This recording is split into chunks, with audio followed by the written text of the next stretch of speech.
Page 49, America the Beautiful. On page 48, they're talking a little bit about inverting seventh chords. You already know what an inversion of a chord is. You already know what a seventh chord is. You can figure out the inversion of seventh chord. It's just pretty simple. It's just turn it over. So you come to root position again.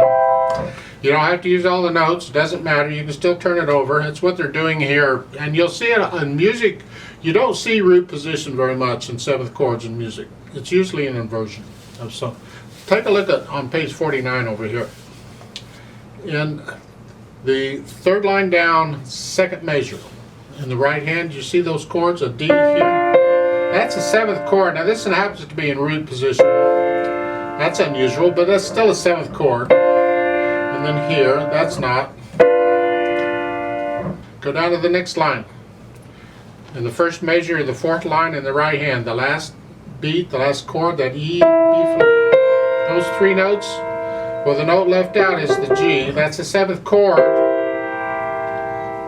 And it's not in root position. Root position is actually here. You see, normally you'd have here. Okay, fine. They're doing it, I'll talk about it. The seventh note, a lot of times, is lowered a half a step. So instead of here, you're going to get here. It's not in the key. C major is all white keys. But we'll put a flat in front. We'll just lower the seventh step. And you'll see this a lot in seventh chords, where a note will be lowered. That's really what the chord is. And that's what this chord is. It's here.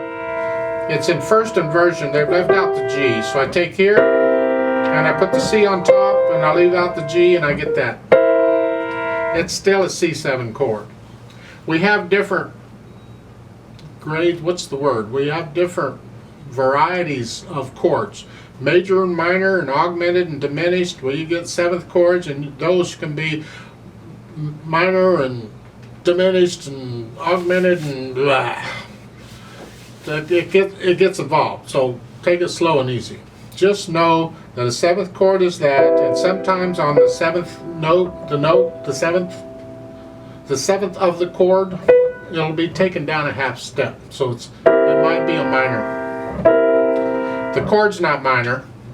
The interval, the seventh, is a minor. That's a minor seventh. So that's all. That's what they're doing. In the left hand, look down in the first line, in the last three measures. You have here, that's a seventh chord. I can tell it because I got two notes next to each other. That doesn't mean every time you see a chord with two notes next to each other, it's automatically a seventh chord. It just means that it is in this case because that's all they're using. I mean, later on you'll get other kinds of chords with the notes next to each other, but right now, if you see two notes next to each other, it's a seventh chord probably. And what they've done here is they've left out the B, because then the chord is actually here. That's the full seventh chord. See, I have to have the notes spaced every other note in order to identify it. That way the bottom note identifies the chord. So I'm going to put the G on top, and then I'll put the B on top. Now I've got what they've got is the D. And they're not using the B. You don't have to use all the notes, remember. And that's what this is. It's a seventh chord. And then the next one is the same seventh chord, but now they've just switched the notes. And now instead of the D, they're using the B. It's the same chord. And that's the way there's seventh chords in here. They help to enhance the sound. They color the sound a little bit. Let's talk about America the Beautiful. Common time or 4/4 time. No sharps or flats in the key of C major. Starts with a pickup beat. Fourth finger. 4. 1 and 2 and 3 and 4 and 1 and 2 and 3. And watch the fingering. 1.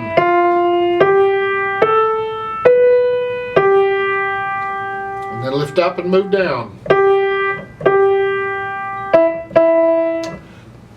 I think you can probably figure out the fingering. Just follow their fingering in here, it's fine. Third line down. chords. That's just a C chord, that's not a 7th chord. And 1 and 2 and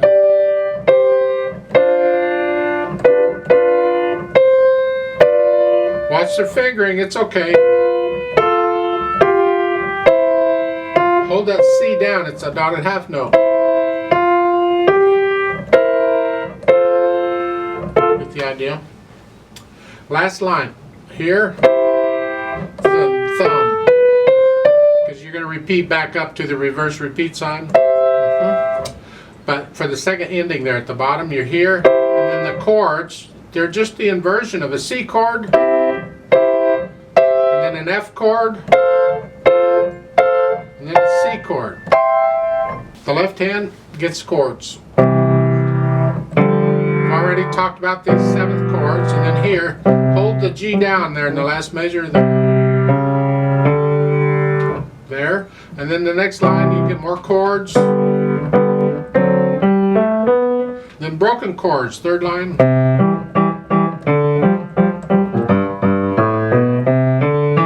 Yay, team. Do that. And the last line, and the second ending, the left hand just gets 1 note. Just follow, play it all legato. Those are C's there in the last measure. Put the hands together. Tricky part here is the left hand, you have a rest on the last beat of the measure. Make sure you lift up. So that note in the right hand is by itself.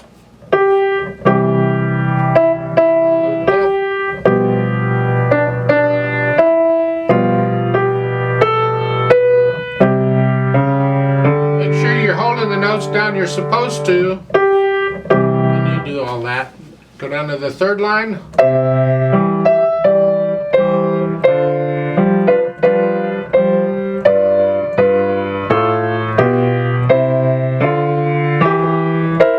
That chord is by itself.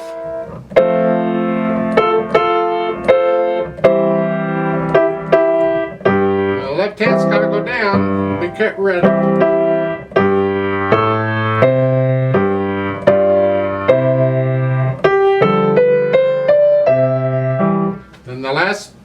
The second ending at the bottom is here. Those wavy lines, you're going to play each of these notes 1 note at a time very quickly. It's just a rolled chord. They're not done rhythmically. It's just very quickly. Here.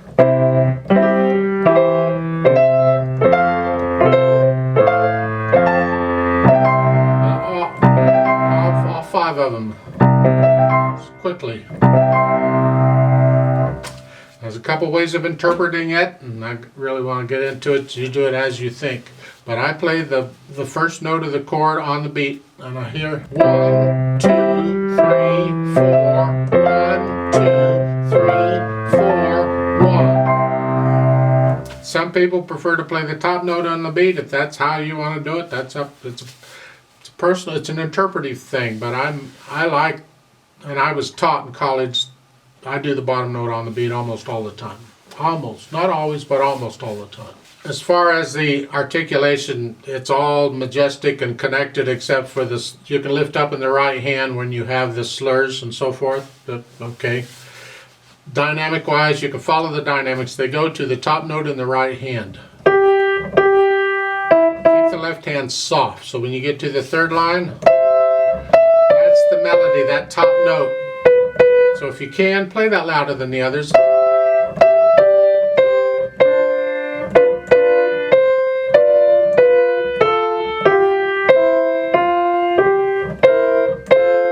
I'm just putting more weight on that note because I use weight to play. So, let gravity do the work. And I'm just putting more weight of the hand on that note. You can do that with any of the notes. Just which finger do you put most of your weight on? Or middle?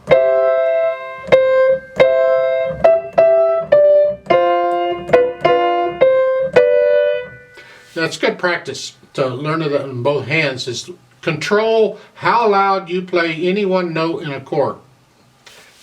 comes over time. You don't have to do it absolutely right now. It's something you work on continuously over the years as you continue to play.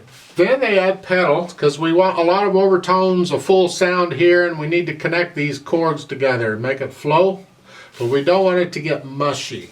So let's talk about the pedal. Now I want to start the sound first before I release the dampers. So I'm going to play the notes where I use pedal. I'm going to play the notes first and then the pedal.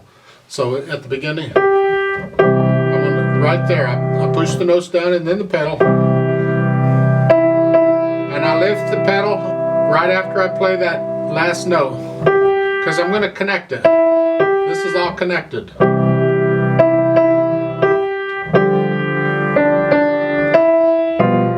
Change. Don't pedal this.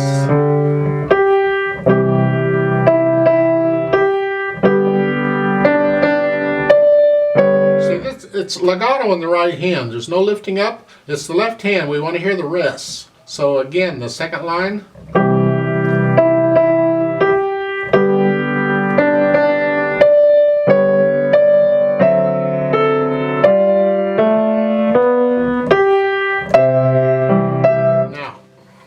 Here.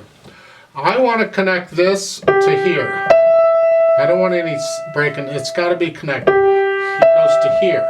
I can't do that because I'm playing it again. It's in the chord. That means I got to lift up on it early to get so I can play it. That messes it up. Therefore, I am going to pedal the last note in the second line. I'm pedaling there.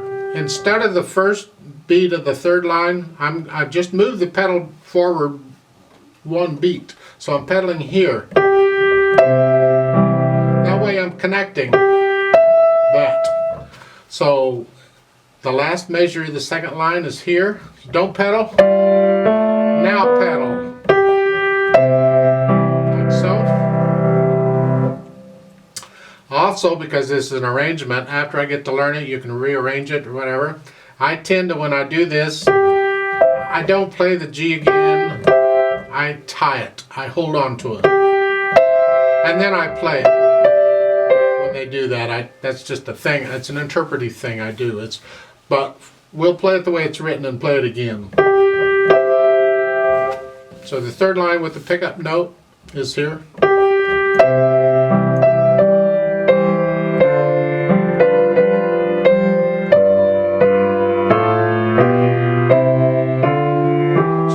With each beat pretty much because I don't want to smear anything, but I want lots of overtones and lots of connections. So you have to time it just right. And this is where pedaling after you play the note comes in handy, because if you're a little off, if you're a little early with it, you'll still get legato. If you try and pedal it exactly on the note or something and you're a little early, you risk having silence. So this overlapping pedaling is a much more forgiving pedaling than trying to do it right on the nose. Going on, fourth line, you're here. Now I don't know about that. It seems like I'd like to hear a phrase. So I'd lift it up with the hands, so there's silence, and then you can pedal it to connect it. But you got to change it at the measures. So here.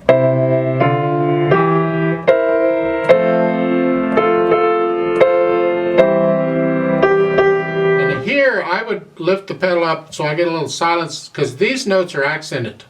And so the third measure, and you can actually separate these notes if you want to, just a hair. So the pedal goes up and down with the fingers here.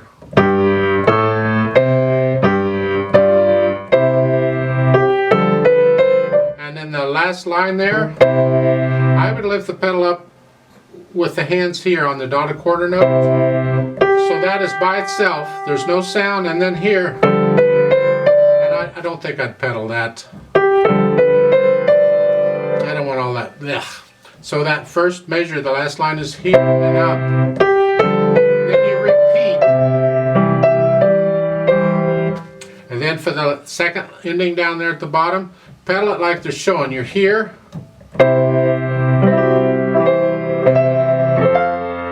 play the notes first, and then change the pedal. And in the last measure, change the pedal right after you play the first note in that chord. Because in the last line you see a molto ritardando for the first ending. That means slow down a lot. So you it's another reason not to pedal it, because then you got more time to hear the mess if you pedal it. So keep it clean. When you go up, you don't go see the note at the beginning of the third line. Second time, molto maestoso, means when you repeat it, it is very majestic. It's like that pomp and circumstance thing. You can slow it down a little bit, and you're playing it loud. You see the dynamics, the MF-F. So the first time you were moderately loud, and this time when you repeat, now you're loud. This is the climax of the piece.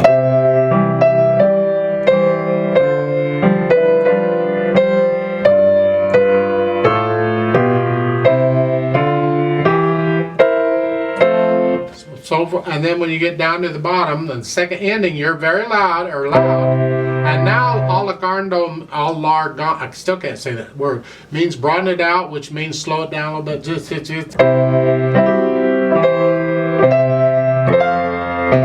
Means your rolls can get slower too. Same thing. The rolls are not done rhythmically, but you feel them, and as you tend to broaden out and get slower, then you'll slow down the rolls. A rolled chord is not always the same rolled speed. It depends on the situation. And then that last note, you hold that out for a while until you're tired of listening to it, and they're clapping and they're all goosebumpy and all that, and then you let everything up at the same time. When I play with a metronome, I'm just going to double the value of that, and I'll hold it for 6 counts instead of 3. So I'd like to play it with you slowly to double check the notes and the rhythms and the pedaling. I'm not going to do the dynamics. I'm not going to slow down or any of that, but I will do the repeat and all that. So I'll give us 3 counts because we come in on beat 4. 1, ready, go. And 2. And 2.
Hold 2, 3, off.